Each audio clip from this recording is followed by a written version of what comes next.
getting you situated with me so that we can sit and read together. But my phone is being a little more slippery than usual today. I'm not wanting to stay put on the little... There we go. I have a pillow that's supposed to be a little high friction so that stuff doesn't just slide off it because it's textured. And that's what I use to prop you up so that we can look at each other while I read. I'm finding the spot where I left off. Each time I've broken, we have been leaving off at an actual scene or chapter break. The third segment is part 3 if you're reading with me in a copy of the book that uses Wilde's original chapter breaks. Just a reminder, I am doing these reading streams because there's some days when I'm not well enough to get up and play games for you. So I am trying to do something that adds a little to the world and makes it a better place and gives me something to do and practices my talking and my reading. I'm gonna keep doing it, but it would sure be cool if I could keep the lights on since I lost my job earlier this week. So to that end, if you want to help me keep going on these streams and maybe get to the point where I can do some more of them, donations are primarily going to be used to cover my medical expenses, movement aids like a walker, and stuff that makes it easier to work from bed like lap desks. Okay, so let's get started on part 3. At 12:30 next day, Lord Henry Wotton strolled from Curzon Street over to the Albany to call on his uncle, Lord Fermor, a genial if somewhat rough-mannered old bachelor, whom the outside world called selfish because it derived no particular benefit from him, but who was considered generous by society as he fed the people who amused him. His father had been our ambassador at Madrid when Isabella was young and prim unthought of, but had retired from the diplomatic service in a capricious moment of annoyance at not being offered the embassy in Paris, a post to which he considered that he was fully entitled by reason of his birth, his indolence, the good English of his dispatches, and his inordinate passion for pleasure. The son, who had been his father's secretary, had resigned along with his chief, somewhat foolishly as was thought at the time, and on succeeding some months later in the title, had set himself to the serious study of the great aristocratic art of doing absolutely nothing.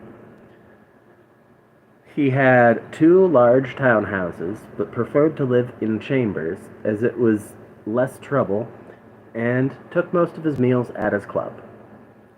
He paid some attention to the management of his collieries in the Midland counties, excusing himself for this taint of industry on the ground that one advantage to the management of his one advantage of having coal was that it enabled a gentleman to afford the decency of burning wood on his own hearth.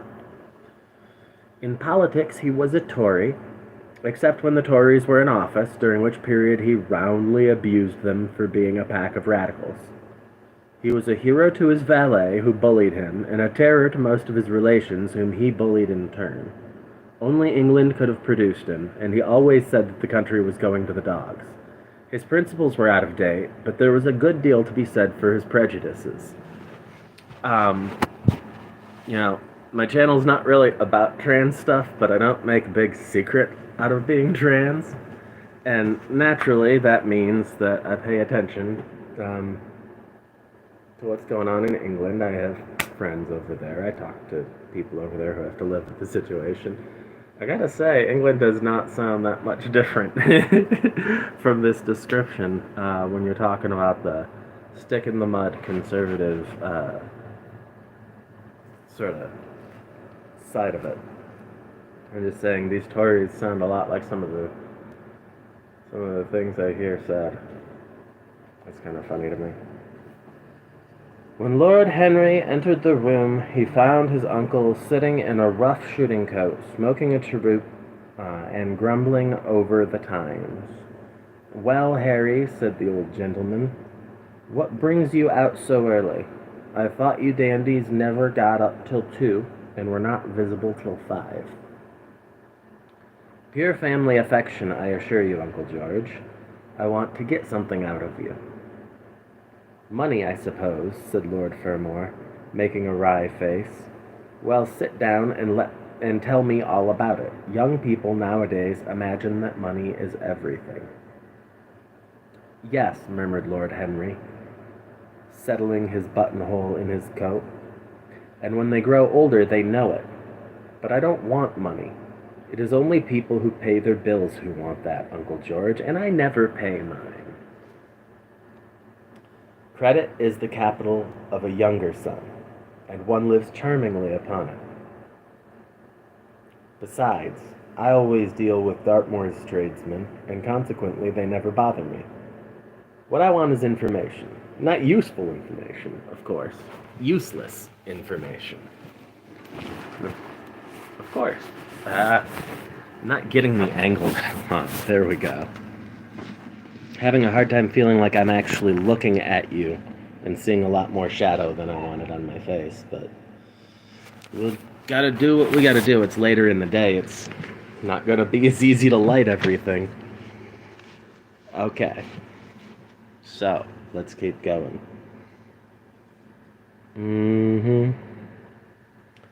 Well, I can tell you anything that is in an English blue book, Harry, although those fellows nowadays write a lot of nonsense. When I was in the diplomatic, things were much better. But I hear they let them in now by examination. What can you expect? Examinations, sir, are pure humbug from beginning to end. If a man's a gentleman, he knows quite enough, and if he's not a gentleman, whatever he knows is bad for him. Mr. Dorian Gray does not belong to blue books, Uncle George, said Lord Henry languidly. Mr. Dorian Gray? Who is he? Asked Lord Fermor, knitting his bushy white eyebrows.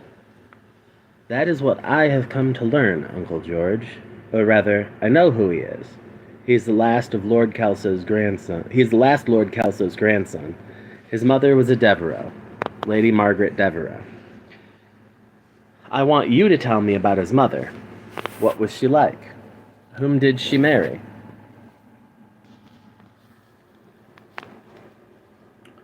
You've known nearly everybody in your time, so you might have known her. I'm very much interested in Mr. Gray at present. I have only just met him. Kelso's grandson, echoed the old gentleman. Kelso's grandson, of course. I knew his mother intimately. I believe I was at her christening. She was an extraordinarily beautiful girl, Margaret Devereux, and made all the men frantic by running away with a penniless young fellow, a mere nobody, sir, a subaltern in a foot regiment or something of that kind. Certainly, I remember the whole thing as if it happened yesterday. The poor chap was killed in a duel at Spa a few months after the marriage. There was an ugly story about it. They said Kelso got some rascally adventurer to do it, paid him, and that the fellow spitted his man as if he had been a pigeon. The thing was hushed up, but Kelso ate his chop alone at the club for some time afterwards. He brought his daughter back with him, I was told, and she never spoke to him again. Oh yes, it was a bad business. The girl died too, died within a year, so she left a son, did she? If he's like his mother, he must be a good-looking chap. He is very good-looking, assented Lord Henry. I hope he will fall into proper hands, continued the old man.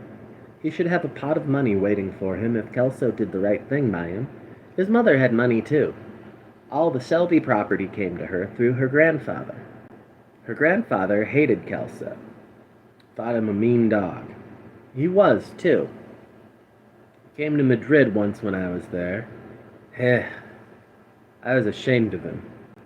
The Queen used to ask me about the English noble who was always quarreling with the cabmen about their fares. They made quite a story of it. I didn't dare to show my face at court for a month. I hope he treated his grandson better than he did the Jarvies. I don't know, answered Lord Henry. I fancy that the boy will be well off. He's not of age yet. He has Selby, I know. He told me so. And his mother was very beautiful. Margaret Devereux was one of the loveliest creatures I ever saw, Harry. What on earth induced her to behave as she did, I never could understand. She could have married anybody she chose. Carlington was mad after her. She was romantic, though. All the women of that family were. The men were a poor lot. The women were wonderful. Carlington went on his knees to her. Told me so himself. She laughed at him, and there wasn't a girl in London at the time who wasn't after him. And by the way, Harry, talking about silly marriages, what is this humbug your father tells me about Dartmoor wanting to marry an American? Aren't English girls good enough for him? It is rather fashionable to marry Americans just now, Uncle George. I'll back English women against the world, Harry, said Lord Fermor, striking the table with his fist. The betting is on the Americans. They don't last, I'm told, muttered his uncle. A long engagement exhausts them. But they are capital at a steeplechase. They take things flying. I don't think Dartmoor has a chance. Who are her people? Grumbled the old gentleman. Has she got any? Lord Henry shook his head. American girls are as clever at concealing their parents as English women are at concealing their past, he said, rising to go. They are pork packers, I suppose? I hope so, Uncle George, for Dartmoor's sake. I am told that pork packing is the most lucrative profession in America, after politics. Is she pretty? She behaves as if she was beautiful. Most American women do. It is the secret of their charm. Why can't these American women stay in their own country? They're always telling us that it is the paradise for women. It is. That is the reason why, like Eve, they are so excessively anxious to get out of it. Goodbye, Uncle George. I shall be late for lunch if I stop any longer. Thanks for giving me the information I wanted. I always like to know everything about my new friends and nothing about any of my old ones. Where are you lunching, Harry? At Aunt Agatha's. I have asked myself and Mr. Gray. He is her latest protege. Huh. Tell your Aunt Agatha, Harry, not to bother me anymore with her charity appeals. I am sick of them. Why, the good woman thinks that I have nothing to do but to write check for her silly fads. All right, Uncle George. I'll tell her. But it won't have any effect. Philanthropic people lose all sense of humanity. It is their distinguishing characteristic. The old gentleman growled approvingly, and rang the bell for his servant. Lord Henry passed up the low arcade into Burlington Street, and turned his steps in the direction of Berkeley Square. So that was the story of Dorian Gray's parentage. Crudely as it had been told to him, it had yet stirred him by its suggestion of a strange, almost modern romance.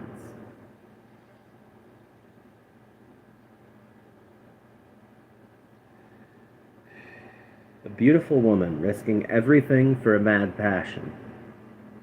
A few wild weeks of happiness cut short by a hideous, treacherous crime. Months of voiceless agony, and then a child born in pain. The mother snatched away by death, the boy left to solitude and the tyranny of an old and loveless man. Yes, it was an interesting background. It posed the lad, made him more perfect, as it were. Behind every exquisite thing that existed, there was something tragic. Worlds had to be in travail. The meanest flower might blow. and how charming he had been at dinner the night before, as with startled eyes and lips parted in frightened pleasure, he had sat opposite to him at the club, the red candle shades staining a richer rose, the weakening to a richer rose the wakening wonder of his face. Talking to him was like playing upon an exquisite violin. He answered to every touch and thrill of the bow. There was something terribly enthralling in the exercise of influence. No other activity was like it. To project one's soul into some gracious form and let it tarry there for a moment. To hear one's own intellectual views echoed back to one with all the added music of passion and youth. To convey one's temperament into another as though it were a subtle fluid or a strange perfume. There was a real joy in that, perhaps the most satisfying joy left to us in an age so limited and vulgar as our own, an age grossly carnal in its pleasures, and grossly common in its aims. He was a marvelous type, too, this lad, whom by so curious a chance he had met in Basil's studio, or could be fashioned into a marvelous type at any rate. Grace was his, and the white purity of boyhood, and beauty such as old Greek marbles kept for us. There was nothing that one could not do with him. He could be made into a Titan or a toy. What a pity it was that such beauty was destined to fade. And Basil, from a psychological point of view, how interesting he was. The new manner in art, the fresh mode of looking at life, suggested so strangely by the merely visible presence of one who was unconscious of it all, the silent spirit that dwelt in dim woodland and walked unseen in open fields, suddenly showing herself dryad-like and not afraid, because in his soul, who sought for her there had been wakened that wonderful vision to which alone are wonderful things revealed, the mere shapes and patterns of things becoming, as it were, refined and gaining a kind of symbolical value, as though they were themselves patterns of some other and more perfect form whose shadow they made real. How strange it all was! He remembered something like it in history. Was it not Plato, that artist in thought, who had first analyzed it? Was it not Buonarroti, who had carved it in the colored marbles of a sonnet sequence? But in our own century it was strange. Yes, he would try to be to Dorian Gray what, without knowing it, the lad was to the painter who had fashioned the wonderful portrait. He would seek to dominate him. He had already indeed half done so. He would make that wonderful spirit his own. There was something fascinating in this son of love and death. Suddenly he stopped and glanced up at the houses. He found that he had passed his aunt's some distance, and, smiling to himself, turned back. When he entered the somewhat somber hall, the butler told him that they had gone in to lunch. He gave one of the footmen his hat and stick, and passed into the dining room. Oh, everything shifts every time I shift, and I need to keep shifting, because otherwise I'm going to get into some issues with my joints. So, we're going to shift a little more than usual today. But yeah. "Late as usual, Harry," cried his aunt, shaking her head at him. He invented a facile excuse, and having taken the vacant seat next to her, looked round to see who was there. Dorian bowed to him shyly from the end of the table, a flush of pleasure stealing into his cheeks. Opposite was the Duchess of Harley, a lady of admirable good nature and good temper, much liked by everyone who knew her, and of those ample architectural proportions that in women who are not duchesses are described by contemporary historians as stoutness. Next to her sat, on her right, Sir Thomas Burton, a radical member of Parliament who followed his leader in public life and in private life followed the best cooks, dining with the Tories and thinking with the Liberals in accordance with a wise and well-known rule. The post on her left was occupied by Mr. Erskine of Treadley, an old gentleman of considerable charm and culture who had fallen, however, into bad habits of silence, having, as he explained once to Lady Agatha, said everything that he had to say before he was 30. His own neighbor was Mrs. Vandeleur, one of his aunt's closest friends, a perfect saint among women, but so dreadfully dowdy that she reminded one of a badly bound hymn book. Fortunately for him, she had on the other side Lord Faudel, a most intelligent, middle-aged mediocrity, as bald as a ministerial statement in the House of Commons, with whom she was conversing in that intensely earnest manner which is the one unpardonable error, as he remarked once himself, that all really good people fall into, and from which none of them ever quite escape. "We are talking about poor Dartmoor, Lord Harry," cried the Duchess, nodding pleasantly to him across the table. "Do you think he will really marry this fascinating young person?" "I believe she has made up her mind to propose to him, Duchess." "How dreadful!" exclaimed Lady Agatha. "Really, someone should interfere. I am told on excellent authority that her father keeps an American dry goods store," said Sir Thomas Burton, looking supercilious. "My uncle has already suggested pork packing, Sir Thomas." "Dry goods? What are American dry goods?" asked the Duchess, raising her large hands in wonder and accentuating the verb. "American novels," answered Lord Henry, helping himself to some quail. The Duchess looked puzzled. "Don't mind him, my dear," whispered Lady Agatha. "He never means anything that he says." "When America was discovered," said the radical member, and he began to give some wearisome facts. Like all people who try to exhaust a subject, he exhausted his listeners. The Duchess sighed and exercised her privilege of interruption.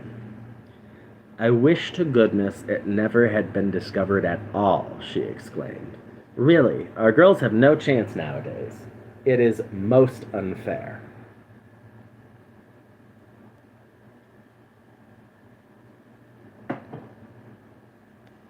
"Perhaps, after all, America has never been discovered," said Mr. Erskine. "I myself would say that it had merely been detected." "Oh, but I have seen specimens of the inhabitants," answered the Duchess vaguely. "I must confess that most of them are extremely pretty. And they dress well, too. They get all their dresses in Paris. I wish I could afford to do the same." "Dowdy older Duchess likes pretty young American has a vibe to it, doesn't it, Mabel?" "They say that when good Americans die, they go to Paris," chuckled Sir Thomas, who had a large wardrobe of humorous cast-off clothes. "Really? And where do bad Americans go when they die?" inquired the Duchess. "They go to America," murmured Lord Henry. Sir Thomas frowned. "I'm afraid that your nephew is prejudiced against the great country," he said to Lady Agatha. "I have traveled all over it, in cars provided by the directors, who, in such matters, are extremely civil. I assure you that it is an education to visit it."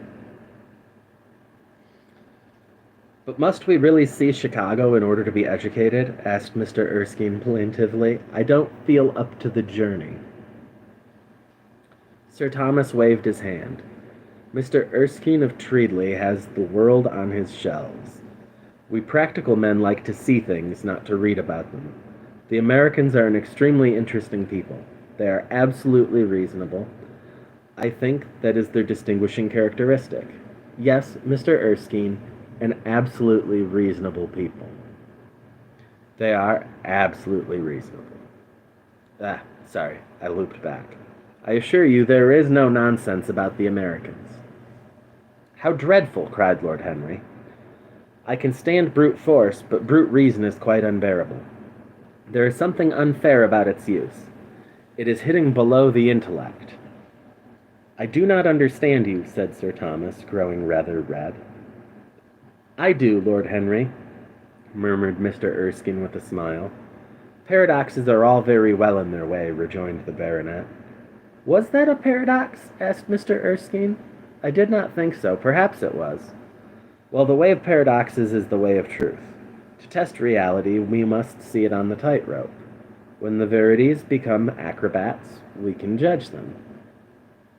Dear me, said Lady Agatha, how you men argue.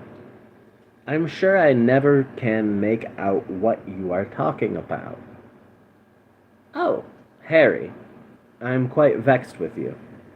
Why do you try to persuade our nice Mr. Dorian Gray to give up the East End? I assure you he would be quite invaluable. They would love his playing. I want him to play to me, cried Lord Henry, smiling, and he looked down the table and caught a bright answering glance. But they are so unhappy in Whitechapel, continued Lady Agatha. I can sympathize with everything except suffering, said Lord Henry, shrugging his shoulders. I cannot sympathize with that. It is too ugly, too horrible, too distressing. There is something terribly morbid in the modern sympathy with pain. One should sympathize with the color, the beauty, the joy of life. The less said about life's sores, the better. Still, the East End is a very important problem, remarked Sir Thomas, with a grave shake of the head. Quite so, answered the young lord. It is the problem of slavery, and we try to solve it by amusing the slaves. The politician looked at him keenly. What change do you propose, then? He asked. Lord Henry laughed. I don't desire to change anything in England except the weather, he answered. I'm quite content with philosophic contemplation, but as the 19th century has gone bankrupt through an over-expenditure of sympathy, I would suggest that we should appeal to science to put us straight. The advantage of the emotions is that they lead us astray, and the advantage of science is that it is not emotional. But we have such grave responsibilities, ventured Mrs. Vandeleur timidly. Terribly grave, echoed Lady Agatha. Lord Henry looked over at Mr. Erskine. Humanity takes itself too seriously. It is the world's original sin. If the caveman had known how to laugh, history would have been different. You are really very comforting, warbled the Duchess. I have always felt rather guilty when I came to see your dear aunt, for I take no interest at all in the East End. For the future, I shall be able to look her in the face without a blush. A blush is very becoming, Duchess, remarked Lord Henry. Only when one is young, she answered. When an old woman like myself blushes, it is a very bad sign. Lord Henry, I wish you would tell me how to become young again. He thought for a moment. Can you remember any great error that you committed in your early days, Duchess? He asked, looking at her across the table. A great many, I fear, she cried. Then commit them over again, he said gravely. To get back one's youth, one has merely to repeat one's follies. A delightful theory, she exclaimed. I must put it into practice. A dangerous theory, came from Sir Thomas's tight lips. Lady Agatha shook her head, but could not help being amused. Mr. Erskine listened. Yes, he continued, that is one of the great secrets in life. Nowadays, people die of a sort of creeping common sense, and discover when it is too late that the only things one never regrets are one's mistakes. A laugh ran round the table. He played with the idea and grew willful, tossed it into the air and transformed it, let it escape and recaptured it, made it iridescent with a fancy, and winged it with a paradox. The praise of folly as he went on soared into a philosophy, and philosophy herself became young, and catching the mad music of pleasure, wearing, one might fancy, her wine-stained robe and wreath of ivy, danced like a bacchanal over the hills of life, and mocked the slow Silenus for being sober. Facts fled before her like frightened forest things. Her white feet trod the huge press at which wise Omar sits. Still the seething grape juice rose round her bare limbs in waves of purple bubbles, or crawled in red foam over the vat's back, dripping, sloping sides. It was an extraordinary improvisation. He felt that the eyes of Dorian Gray were fixed on him, and the consciousness that amongst his audience there was one whose temperament he wished to fascinate seemed to give his wit keenness and to lend color to his imagination. He was brilliant, fantastic, irresponsible. He charmed his listeners out of themselves, and they followed his pipe laughing. Dorian Gray never took his gaze off him, but sat like one under a spell, smiles chasing each other over his lips, and wonder growing grave in his darkening eyes.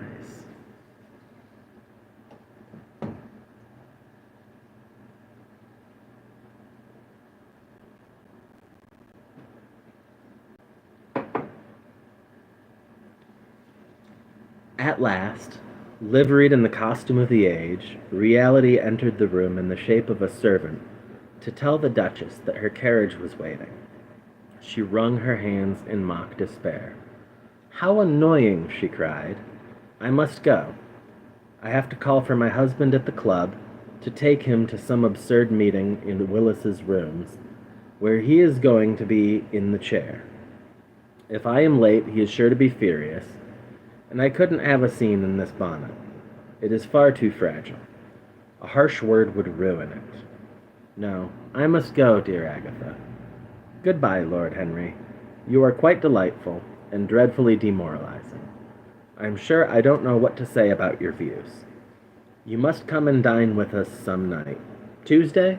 Are you disengaged Tuesday?"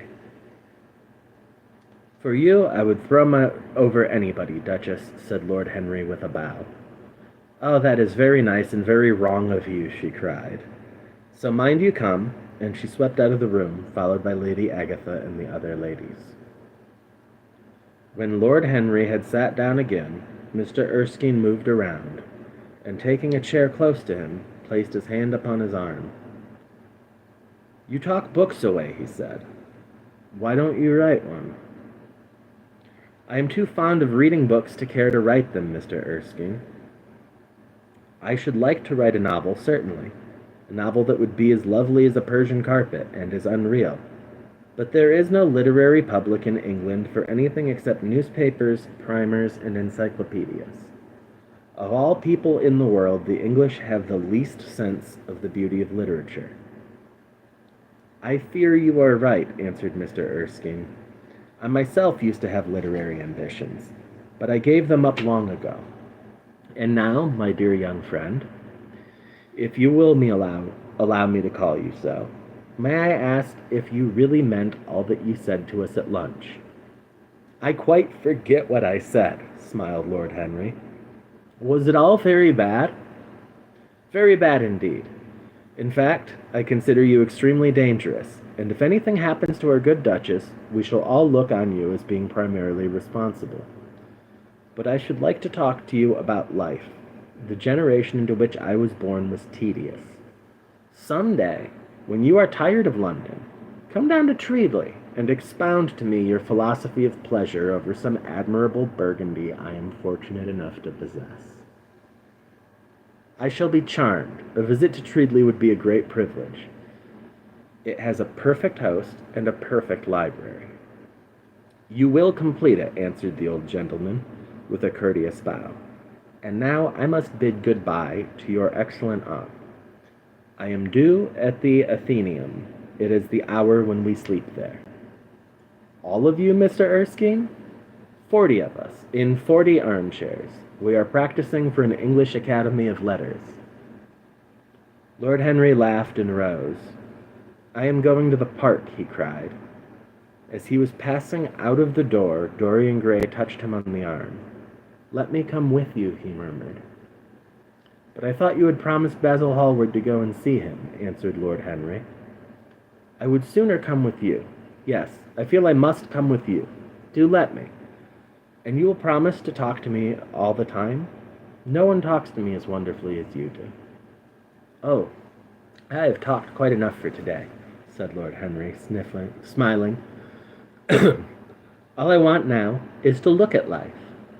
You may come and look at it with me, if you care to. And with that, we reach the end of part 3. I'm feeling pretty lively for somebody who can't really get out of bed right now. Like, if I try to sit up in game, I'm not going to have a ton of concentration, but I might come back on after I stretch my legs and look to see if I have something a little better to stabilize this thing. I might be back to do a part 4 tonight. If you're watching this on replay, which is pretty probable based on my count of people in the room right now, then go ahead and check out the rest of the playlist. I'm reading the whole book. The book I have is the complete works of Oscar Wilde, so we might go on and do some poems or fairy tales or even maybe the letter from Reading Jail. Or Reading Jail. Not sure yet. We'll be reading Oscar Wilde till I'm bored of it, and then I'll be moving on to something else. But I'm going to be doing daily reading streams. They will all be books that are in the public domain, and they will all be books that are generally considered to be literary classics or important or representative of a time period in a key way by some people. And if you want to know more about the works, you leave me a comment, and I will put together posts with resource links out to the people who can explain it to you. I love these books. I love trying to make them easier for people to understand, but I'm not as sharp as I was back when I was teaching them. So I'll read them to you, and then if you want to know more, I'll link you to it. And that's how this works. If you want to help me keep the lights on, there's a donation link in the description. Otherwise, I'll see you next time I sit down to read. Take care now.